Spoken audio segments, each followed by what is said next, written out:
It's impossible to argue with a person who is completely indoctrinated into their religion. This is because they believe that their religion is right and that it's the only truth. For them, all facts of life fit into place around that truth. Things that don't fit are modified or are completely thrown out. It's like putting together a puzzle where if a piece doesn't fit with what you already have, you cut off or sand the sides until it does fit. Trying to then rearrange the pieces to go into their proper place will no longer work because they've already been modified to fit a certain way. It's the same with ideas.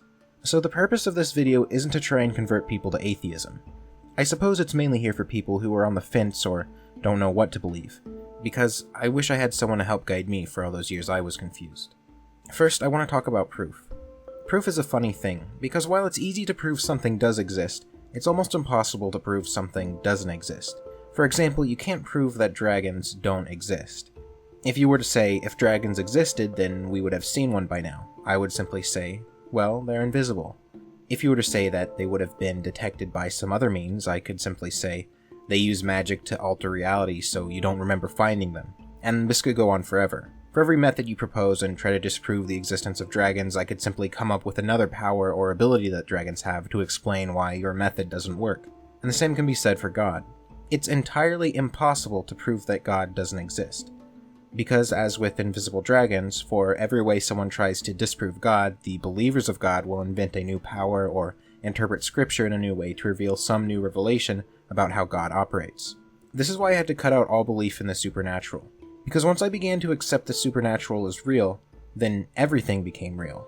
Anything I could imagine was real, and it was impossible to disprove. I developed a warped sense of reality, not unlike people modifying puzzle pieces. So, proof is a very odd thing. I'm not here to try to prove God exists or doesn't exist.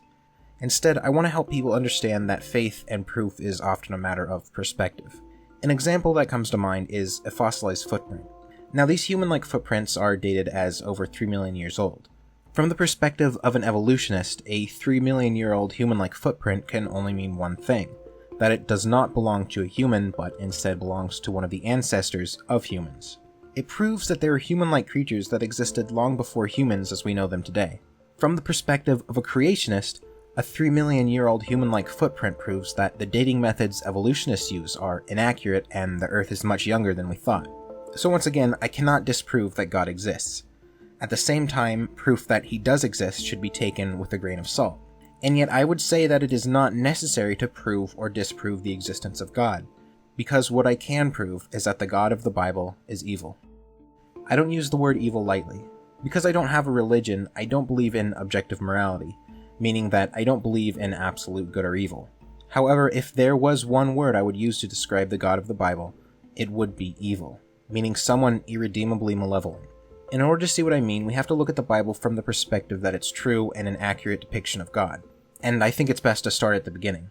According to the creation story, the first man and woman were placed in a garden.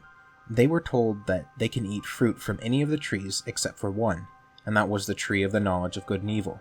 As the story goes, Satan tempted the two into eating the forbidden fruit, and all of humanity for the rest of time was cursed with suffering and pain and separation from God. Now I ask you, does any of that sound like the actions of a kind, benevolent, forgiving being? Why would God place a pitfall in the way of his creations? Why would God allow Satan to tempt his creations? Why would God punish beings that have no concept of good and evil? Yes, they were told not to do something, but if they had no knowledge of evil beforehand, it means that they wouldn't know right from wrong. So how would they know that disobeying was the wrong thing to do? These were naive, childlike beings. In fact, because they had no knowledge of good or evil, they were beyond childlike, because even a child has some knowledge of right and wrong. They were baby-like. They would have been completely unaware of what consequences were, or what punishment was, or what disobeying even meant. Why would God set up a trap for such beings if he loved them so much? But worst of all, why would God condemn all of humanity for the rest of time because of the actions of those two humans? Why are we being punished today for something we had absolutely no control over? And this isn't the only time in the Bible that God condemns someone for the actions of their fathers. Not only does God punish unjustly, but he's masochistic in the way that he does so. For example, the Great Flood. God was displeased with the state of humanity, so he decided to start over. Now, instead of poofing the evil ones out of existence, he decided to make nearly all of humanity suffer. We often hear the story of Noah, but we don't think about the logistics of it. It's not as simple as the evil humans were killed instantly in the flood. They were children and babies, people who could not have possibly done anything wrong, who also died. And they didn't just die. According to the Bible, these people were drowned over the course of 40 days. Can you imagine the panic and slow death as you constantly try to search for higher ground to avoid the floodwaters? Slow starvation as food becomes scarce, always wet and cold and tired from continuous rain, and then finally the drawn-out and painful end of drowning to death. Why? Why would God make people suffer so much? These are not the actions of a benevolent, forgiving being, but God seems rather fond of these elaborate, drawn-out deaths. Take the plagues of Egypt, for example. As the story goes, the Pharaoh of Egypt enslaved the Israelites.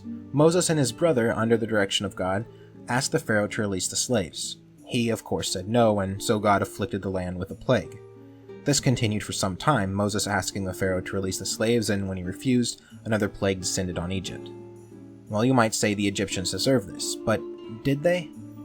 Because we aren't just talking about the Pharaoh, we're talking about all of Egypt, all the civilians, children, and babies who had nothing to do with Pharaoh, and yes, even all of the slaves. The water of the Nile River turning to blood means that very quickly the inhabitants of Egypt, including the slaves, would die of dehydration. Crops being consumed by locusts and diseased livestock means no food.